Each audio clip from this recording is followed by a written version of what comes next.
ये कहावत तो आपने सुनी होगी, घर का भेदी लंका ढाए। कुछ यही मामला संस्कारधानी जबलपुर से सामने आया है, जहां पर एक साथ डबल मर्डर की वारदात को अंजाम दिया गया है और हत्यारा कोई और नहीं, भाई ही निकला।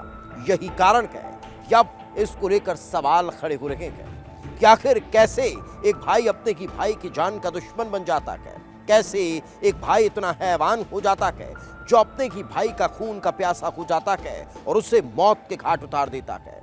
लोग उसे छुड़ाते रहते हैं, बचाने की कोशिश करते हैं, लेकिन वो हैवान सारी हदों को पार करते हुए अपने भाई और उसकी पत्नी को मौत के घाट उतार देता है। इस रिपोर्ट पे देख लीजिए।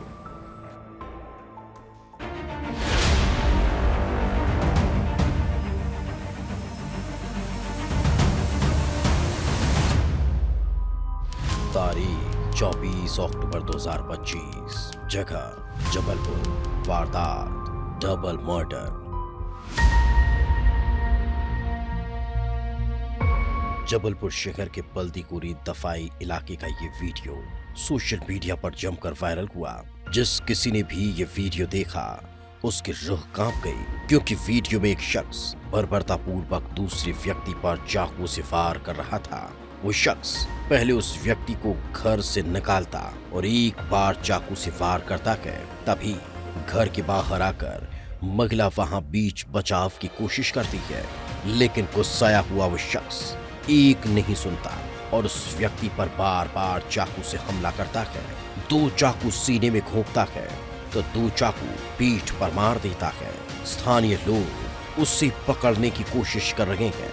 इस दौरान घायल व्यक्ति उठकर किसी प्रकार अपनी जान बचाकर भागता है, लेकिन वो शख्स उनसे अपने आप को छुड़ाकर घायल का पीछा करता है और दोबारा आगे उसे पकड़ता है। वो शख्स तब तक वार करता है जब तक वो घायल व्यक्ति सड़क पर दम न तोड़ दे, जिसके बाद जो महिला बीच बचाव कर रही थी वो उसके पीछे आता है और घर में घुसकर उसको भी मौत के घाट उतार देता है और मौके से चाकू लहराते हुए फरार हो जाता है।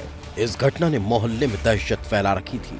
ये वीडियो इस कदर वायरल हुआ कि पुलिस की रडार तक भी पहुंच गया।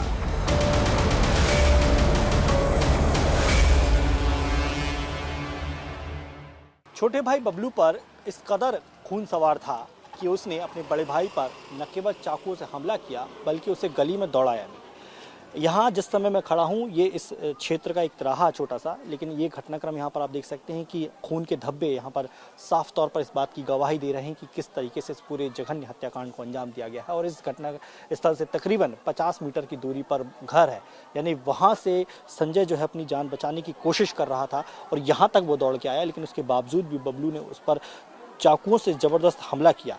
भाभी को भी नहीं बख्शा, भाभी को पहले घर के अंदर हमला किया था और उसके बाद फिर जो है संजय चौधरी पर हमला लगातार किया। कब से देखते आए हैं संजय बबलू को? पहले से जानते थे आप लोग? अच्छे व्यक्ति थे, अच्छे व्यक्ति थे, वो पारिवारिक व्यक्ति थे, नमकीन का कारखाना था उनका, इसलिए उनको जानते थे। कोई आपराधिक प्रवृत्ति दोनों की कभी से नहीं, ऐसा कुछ नहीं, अपराधी प्रवृत्ति के लोग नहीं थे वो लोग। दोनों भाई का मिलनसार अच्छे थे, दोनों आपस में साथ में बिजनेस करते थे।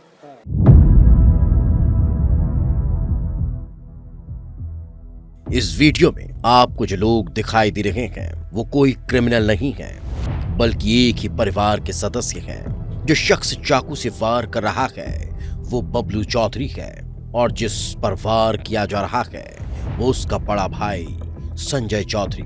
जो महिला बीच बचाव कर रही थी वो संजय की बीबी है और बबलू की भाभी। लेकिन सवाल एक ही है कि जब दोनों सगे भाई हैं तो एक दूसरे से इतनी नफरत क्यों? बहरहाल घटना के बाद स्थानीय लोग संजय और बबीता को अस्पताल ले जाते हैं, जहां डॉक्टर उन्हें मृत घोषित कर देता है।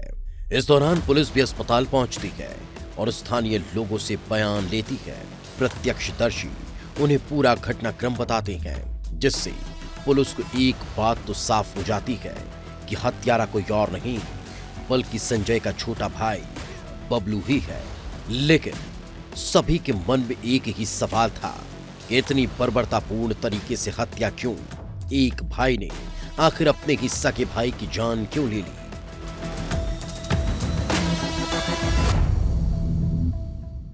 मैं उस घर की तस्वीरें दिखा रहा हूं जिस घर में भाइयों के बीच झगड़े ने खूनी संघर्ष ले लिया। इस वक्त आप देख सकते हैं कि पुलिस यहां पर मौजूद है और पुलिस के जो डॉग स्क्वाड है वो यहां पर मौजूद है। हर बारीक से बारीक चीज़ और सबूत को यहां पर पुलिस द्वारा जुटाया जा रहा है। पुलिस लगातार घटनास्थल पर मौजूद है। हर तथ्य, हर सबूत को यहाँ पर इकट्ठा किया जा रहा है। हालांकि पूरा जो केस है वो एक तरीके से क्लियर ही है, लेकिन फिर भी जो आरोपी है वो अभी फरार है और उस तक पहुँचने के लिए पुलिस हर तरह के तथ्य और सबूतों को यहाँ पर जुटा रही है। पुलिस अपनी तफ्तीश शुरू करती है और मौकाए वारदात पर पहुंचकर घटना स्थल का जायजा लेती है। इस दौरान पुलिस एफएसएल की टीम को बुलाती है और साक्ष्य जुटाना शुरू करती है। परिजनों का रो रो कर बुरा हाल था। वो उस वक्त कुछ बोल समझ पाने की स्थिति में नहीं थे। कुछ देर में जब मृतका के पिता से पुलिस बातचीत करती है तो पता चलता है कि पूरा मामला पुश्तैनी जमीन का ही है।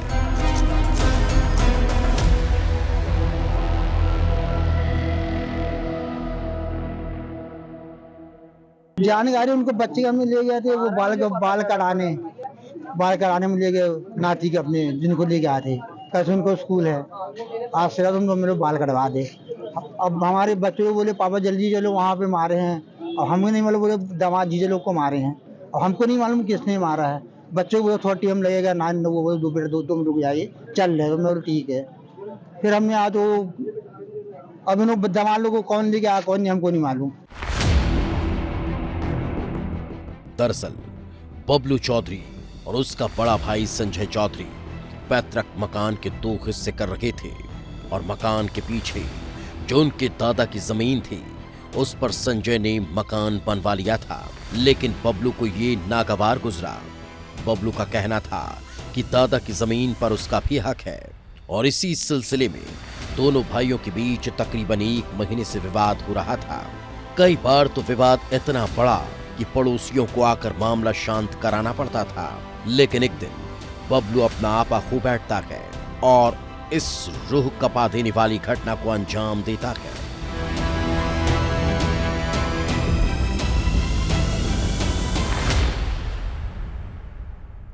वजह परिवार द्वारा बताया गया है कि ये दादा की ज़मीन थी जिसमें संजय ने घर बनाया था और उस पे बबलू अपना हिस्सा मांग रहा था कि मुझे भी इसमें हिस्सा चाहिए करके।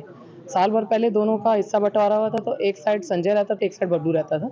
और कल पूरे परिवार वाले आए थे सब लोग भाई दूज में, और आज किसी ज़मीन को लेकर के विवाद में इनका दोनों में आपसी विवाद हुआ है और इस पे बबलू ने अपने भाई और भाभी को दोनों को चाकू मारा। घटना के बाद से ही बबलू चौधरी फरार है। पुलिस उसकी तलाश में जुटी हुई है। पुलिस ने पूरे शहर को अलर्ट कर दिया, लेकिन अब देखना होगा कि पुलिस बबलू को कब दबोच पाती है। ब्यूरो रिपोर्ट, विस्तार न्यूज।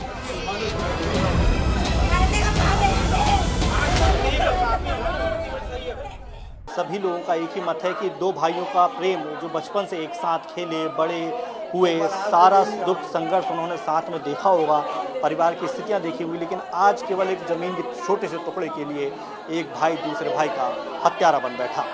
कैमरामैन नवीन के साथ योगेश कुमार, विस्तार न्यूज।